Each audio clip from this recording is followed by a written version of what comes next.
Welcome and thank you for tuning in. You're listening to the Beyond 50 radio program. I'm Daniel Davis.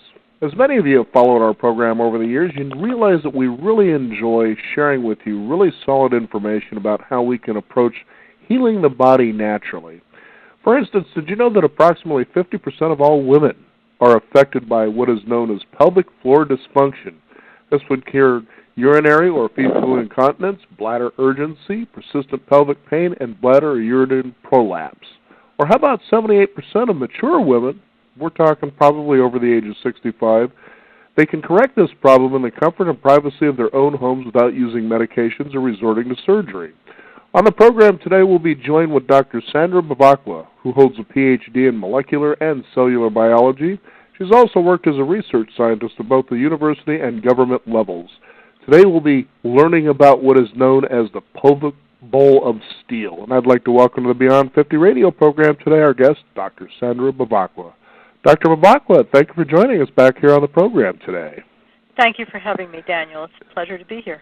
Now, first of all, I know when we talked about this last time, I was scratching my head thinking, I've never heard of anything like this, but let's talk about why people need to consider transforming their pelvic health. What are the issues that are so concerned about there? Well, you started to talk about some of them just now. We're talking about urinary and fecal incontinence, and there's quite a raft of different types of prolapses that can happen.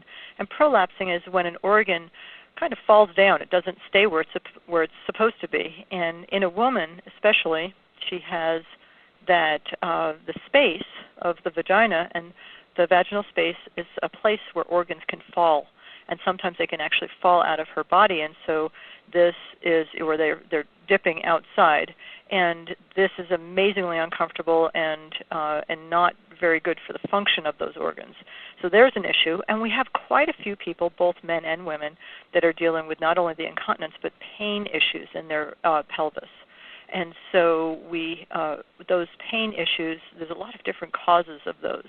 And it's like what we want to do for each and every person that comes through our office is take care of making sure that they understand what the problem is. There's many different diagnoses that people may have received.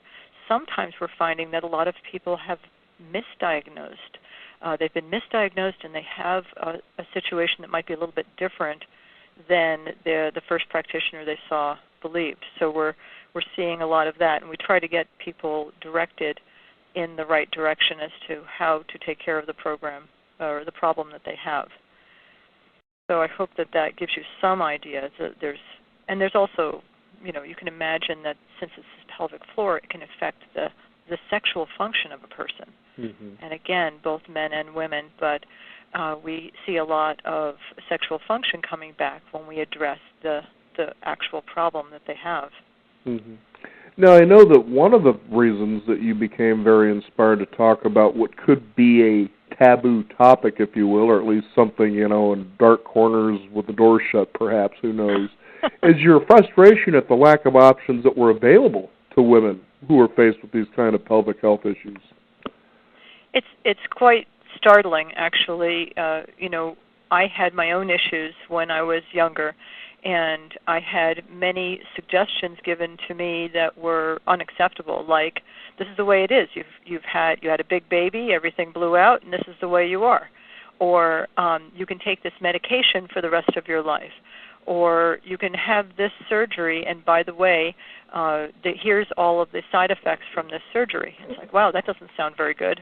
I don't know that I want to do that. And I had quite a few clients that I knew of that had already been through repeated surgeries, and they fail.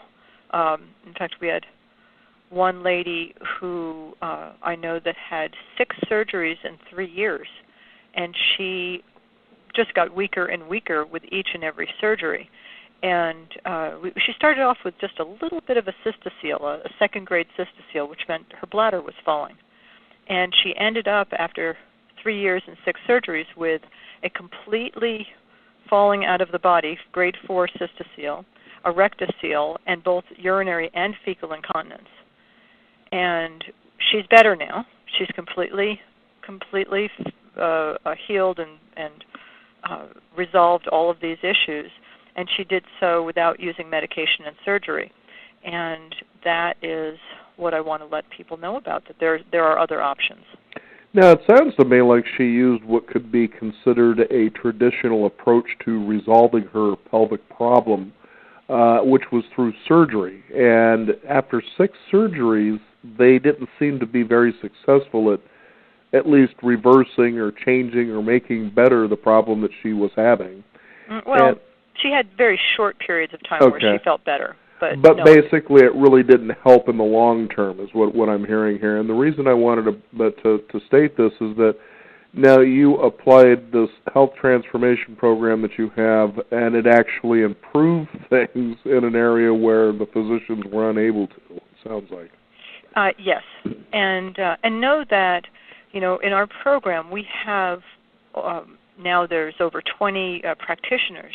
We have physicians, we have different types of therapists, we have all kinds of healthcare providers that are experts in women's health, in fact, the pelvic floor health.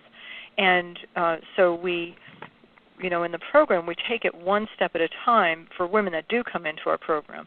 But even for the women that don't come into our program, we are making sure that they end up in the hands of providers that are going to take care of their issues. Now, what is the range of women who could be affected with pelvic health concerns? Oh, that's a great question, Daniel. Mm-hmm. I want you to know that we have women everywhere from being in their 20s all the way through to deep in their 80s, and they are all getting great results. But I am stunned at the number of women that are quite young that are having really serious pelvic floor issues, and some of them have never had children. They are athletes. They've had falls that may have started with just a fall on their bum, or they had some kind of an accident, or they may have had like something wrong with one foot causing a limp, and that limp causing a change to their pelvis, and the pelvic floor gives them trouble. And so there's so many initiating factors. It can be sexual trauma, surgery, childbirth, like an unrelated surgery, childbirth, a bruise, poor posture, sitting at the computer. We see some of the younger and middle-aged women are sitting at the computer so much, and that change of posture can really affect the pelvic floor. So for those women, they get to learn more about, how to hold their body and how to correct that so that they don't have pelvic floor issues from being at their from doing their work. Mm-hmm. Also, we're seeing quite a number of women that have a history of some kind of inflammatory disease, and maybe they had a bacterial or yeast infection, or they may have had endometriosis or an appendicitis, or maybe some inflammation in their intestines, like irritable bowel syndrome or colitis, Crohn's disease, diverticulitis, something like this. And we see this in the middle and the older population, where there might be some kind of inflammatory issue, and that is the causative problem. Mm-hmm. Women can get uterine fibroids, and also ovarian or uterine cancer can lead to pelvic floor disorder as well. And there can be all kinds of other bladder syndromes and interstitial cystitis, urinary tract infections that can lead to pelvic floor disorders. But we're seeing, and you already know, 50% of all women, about 25% of the young women, and over 78% of our more mature 65 and over crowd have pelvic floor disorder to some degree. You brought up, I was going to say, uterine fibroids. We had a guest on the program some time ago, and we actually posted that interview up onto YouTube. What I was surprised about was, A, how many people are actually listening to that, and B, how much interaction there is on that particular interview. And I'm thinking, I'd never really heard of anything like this before, but you're talking about a range of things that I think even men aren't really all that familiar with. Yeah, men are not familiar, and women need to know more about these things as well. We have a program to help women resolve uterine fibroid tumors, and of course those are benign tumors, but they still can cause a lot of trouble, and they can be cleared up. to some degree, but once a woman loses her uterus, then that in and of itself can cause a problem, because the bladder, and think about it, in the pelvis, for a man it's a bladder and the rectum. For a woman it's a bladder, the uterus, and the rectum. And these organs need to stack properly, like they actually help each other hold together. Mm-hmm. And a woman needs to have that uterus there in order to hold things correctly. And if one of the placeholders is removed, that can cause a problem. Some men are actually having their prostates removed due to prostate cancer, and that can cause a pelvic floor issue as well. Wow, sounds like the men have something to think about as well. Yes, sir. Mm-hmm. Now, share some of the early warning signs that these kinds of things that just seem to one day just happen. Well, that's an interesting topic, actually. There are so many different early warning signs. Sometimes it'll just be a heaviness in the abdomen, or just a bit of a leak when someone sneezes or laughs.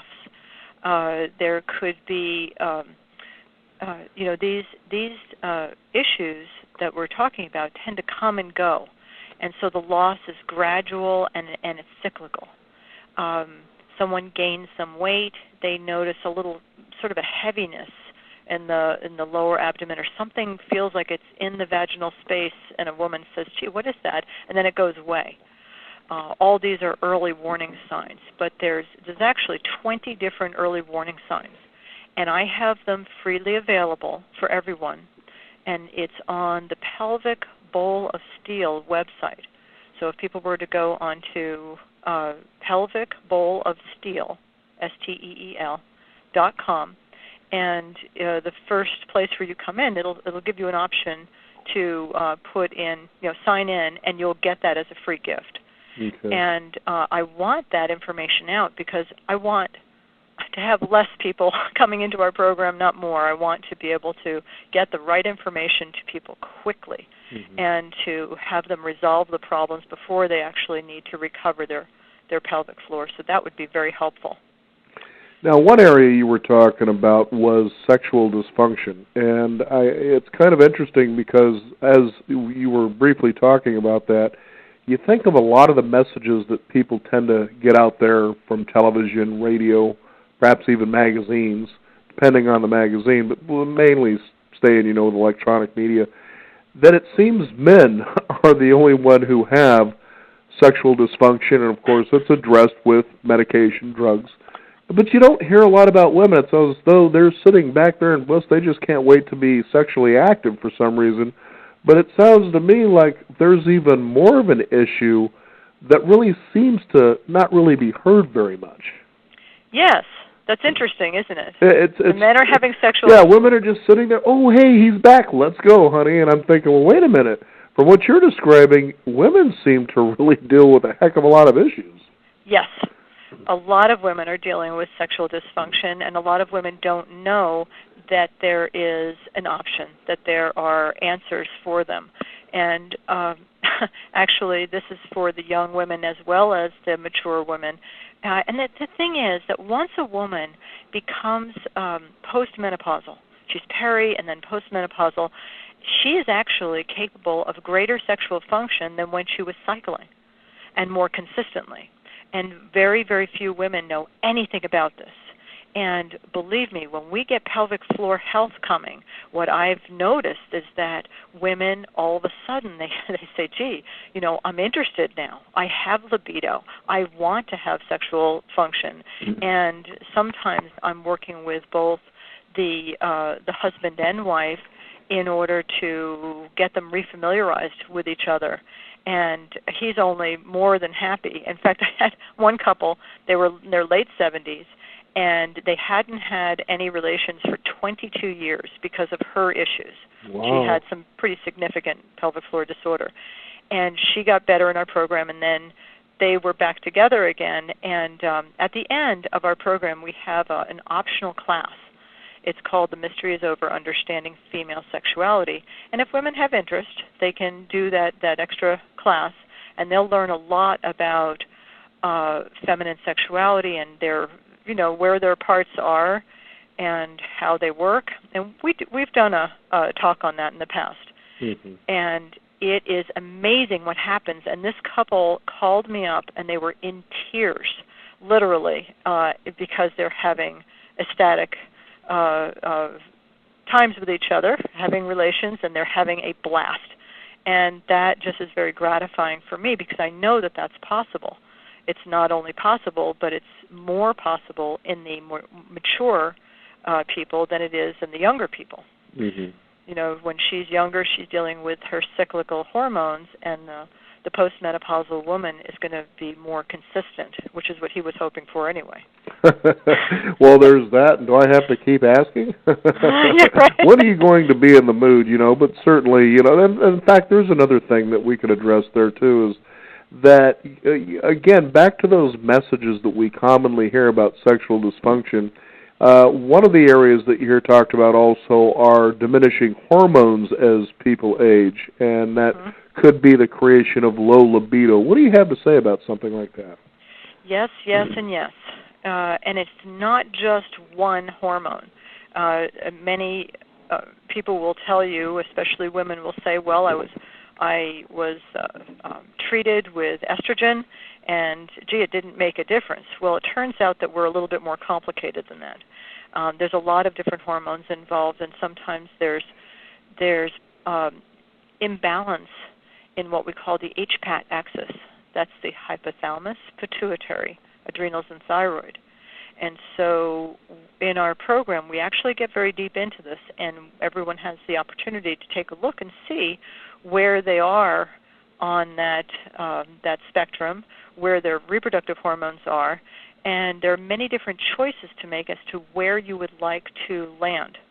Would you like to have the level of libido you had as a 18 or 20-year-old? Would you like to have a little bit more? Would you like to, how often is it appropriate for a particular couple to be active?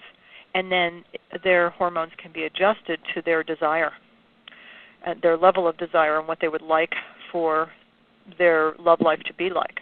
Mm-hmm. And so we can get very, very specific, and we have healthcare providers that are a part of that scene. There are some physicians that are specialists in this field, and they help each woman that has interest in this. We also have need for local hormone. Some women find that they are really, they don't have the same feelings down there like they used to. They might be very dry. They may have, there may be reasons why their tissues are not as robust as they used to be. And so we can approach that without using systemic hormones. So there's many choices, and each person ends up with the program that's working for them and their choices and where their comfort is.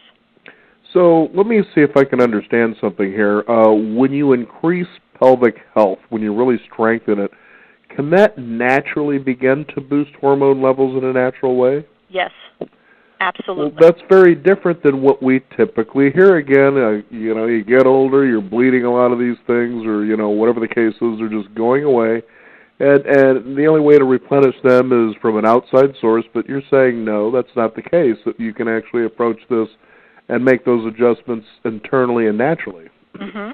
A man is more likely to figure out that his libido has something to do with the level of stimulation that he gets. But women don't always get this, and also women have much more, not just her muscles in her pelvic floor, but there is actually erectile tissue in different areas throughout her abdomen or throughout her pelvic area. And most women don't know where they are, and the health of those tissues has everything to do with how much hormone she's producing. So there are just the gentle and, I would say well lubricated but stimulation to the tissues of the pelvic floor can, in fact, increase the localized hormone production, and she's going to have more libido. Use it or lose it. Okay, we've heard that before. and it actually is true in this case, but it has to be done appropriately for each person and each woman. I mean, especially if we have someone who's dealing with pain or any kind of shrinking of tissues, atrophy. Each person needs to be handled in a very different way and very individualized. And that's what we have been trying to get across, and that's what I was missing. Years ago, I was going from one practitioner to another, and each one of them had their approach. This is what we do in this office, and this is going to work for you or not. Or they would say, this is the answer. This is what you've been waiting for. And I would follow their instructions, and they'd say, well, there's something wrong with you. Our program works, but it's just not. You must not be doing it right. Ah, one of those, huh? Right. Or I had one practitioner say to me, you've got the pelvic floor of an 80-year-old. You're never going to get well. And I was much, much younger then. So that was, I couldn't believe she said that to me. That's really fascinating, too, when you bring something like that up, because we go to doctors because they should know more than we do, at least, about how the body is and how we can actually improve function and so forth. Mm-hmm. And they go and they tell you things like that as though they're just tossing any kind of hope out the window. And you would think maybe they should start changing the language of doctors where at least there's hope. We don't guarantee anything, which is a reasonable way to look at it. But the fact is, just simply say, hey, you've got, a pelvic floor of an 80-year-old and forget about it, instead of just simply approaching it as, well, this is where you're at. Let's see if there's a possibility that maybe we can improve this. See, that's a much different message right there, I think. Mm-hmm. Daniel, I have to tell you that, years ago, I had that experience, and then when I got better and I was really well and I was in the hands of a practitioner, and she was saying, wow, you're doing so much better, and actually that's when I said, I feel like I have a pelvic bowl of steel. That's where pelvic bowl of steel comes from, because I felt so much stronger, I felt so much better, and it didn't just affect the pelvic floor itself or the function that I was missing. It affected my entire being. My whole body was affected. Mm-hmm. It affected my confidence level. It affected everything. And I realized that there really is something to what those Eastern religions and philosophies talk about, how the power of the body comes from the pelvic floor. And I've read about these things, but I had experienced it myself. And that really shifted me, and it increased my compassion for others that are dealing with these issues. Mm-hmm. So I can tell you my heart goes out to all of the millions and millions of people that are dealing with these issues and not getting help. Mm-hmm. Now, share with us, you seem to briefly do this, but what is the quality of a woman's life and the outlook when this changes, when she develops that, as you've been calling it, a pelvic bowl of steel? Boy, I can tell you that a woman is going to shift drastically when she comes out of this. What happens is she's going to get waves of that youthful confidence that she used to always know. And especially for the poor women that are walking around with pessaries. Pessary is something that a woman is given to put inside of her body to hold organs up. All right, push them back. Wow. And they're awful. They can be very uncomfortable. Most women if they have serious issues, the pessary is so large that they can't even remove it themselves. So it's not a cleanly thing to deal with. It's not very nice. So what happens is their life totally shifts. They're not dealing with this awful thing that's constantly there reminding them that they're broken. We women are not broken when we have pelvic floor issues, nor are the men. Yes, there's pain. Yes, there's pressure, but all that can be resolved. And when the incontinence clears up, wow, that's a huge, huge change. When a person has the freedom, I'm thinking of this poor woman I know, and all she ever wanted to do was to get to church on Sunday. And she had a neighbor drive her, and oftentimes she could not make it on that short ride. She would soil herself. She had fecal incontinence. And it's just very isolating. Mm-hmm. Very, very isolating. So she ended up not going to church anymore. There was no place she could go. She was stuck at home all the time. That's the type of isolation that's going on that people are too embarrassed to talk about. So how liberating is it to have your life back? Mm-hmm. That's what it's about. Well, you certainly understand the simplistic things that you took for granted, like being able to wait until you can actually absolutely go because you finally got to a place that you can.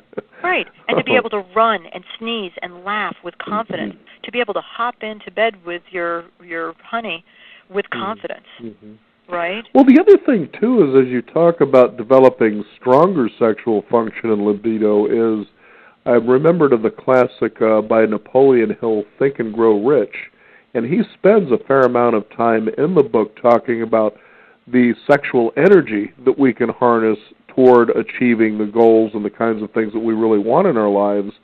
And you consider as people get to that midlife point that maybe they're beginning to have some of these kind of issues that drain that sexual energy, and sort of the attitude of, well, I guess I've gotten just about as far as I'm going to get in life, and that's the end of it.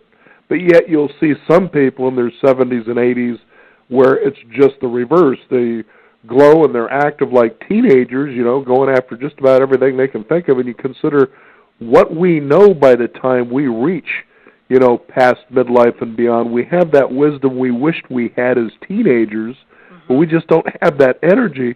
And part of it is, as it seems that you're describing here, is the sexual energy needs to be improved, it sounds like. You're touching on something that's very profound. And actually, just this morning I was reading an article, I think it was in the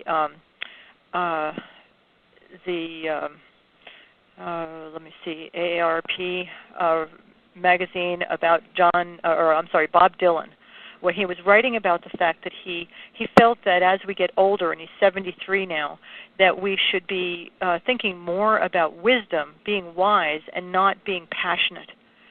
And I looked at that and knew that that the poor guy is not getting any. Oh no! and that the passion that comes with life, when we have really great mental and physical wellness, that comes along with sexual wellness. Sexual health is important for us, and it's a part of our overall health.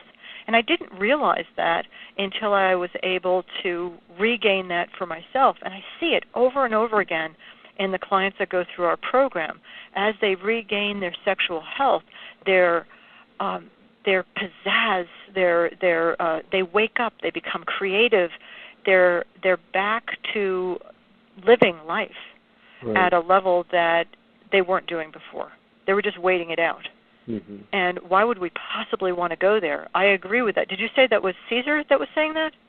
No, it was the classic Napoleon Hill's book, Think and Grow Rich, and talks about harnessing that sexual energy, and I thought, that's not something you hear every day in a self-help book, and and I'm thinking, but there's so much truth to that. I mean, think about when you were a teenager and you had that, for instance. You seemed pretty fearless about going after the things you wanted to go after, regardless of how difficult at times they were, but that sexual energy just kind of carried you through the rough times when it felt like everything else was draining you. We have actually a couple of practitioners that come in towards the end of our class that are specifically there to help people understand how to harness that energy. And that doesn't have to do entirely with just being sexually active. It has to do with very specific ways of harnessing the energy that can come from sexual activity. And it's very different. So there are ways of doing that, and there's training that's needed. Honestly, I think our young people need to have that kind of training as well, but we tend not to do it. Not a lot of people know about it, at least not in our culture. So what I'm doing is introducing the people in our class, and sometimes there are individuals that decide to really take that on and get into deeper studies in that area in order to develop very high levels of sexual energy, and they use that in their lives to harness that energy to create in their life, to create, to do their bucket list. and to put themselves out in art form or in some way, writing about their lives in some way. They're putting themselves out and leaving a legacy. Maybe even changing the term from bucket list to a barrel list. I've got enough energy. I'm going to do a heck of a lot more than I've got in that bucket. Yeah, there you go. Now, you were talking about training programs, and my understanding is that people really don't have to be seeing you face-to-face, that you have online training. Tell us about that.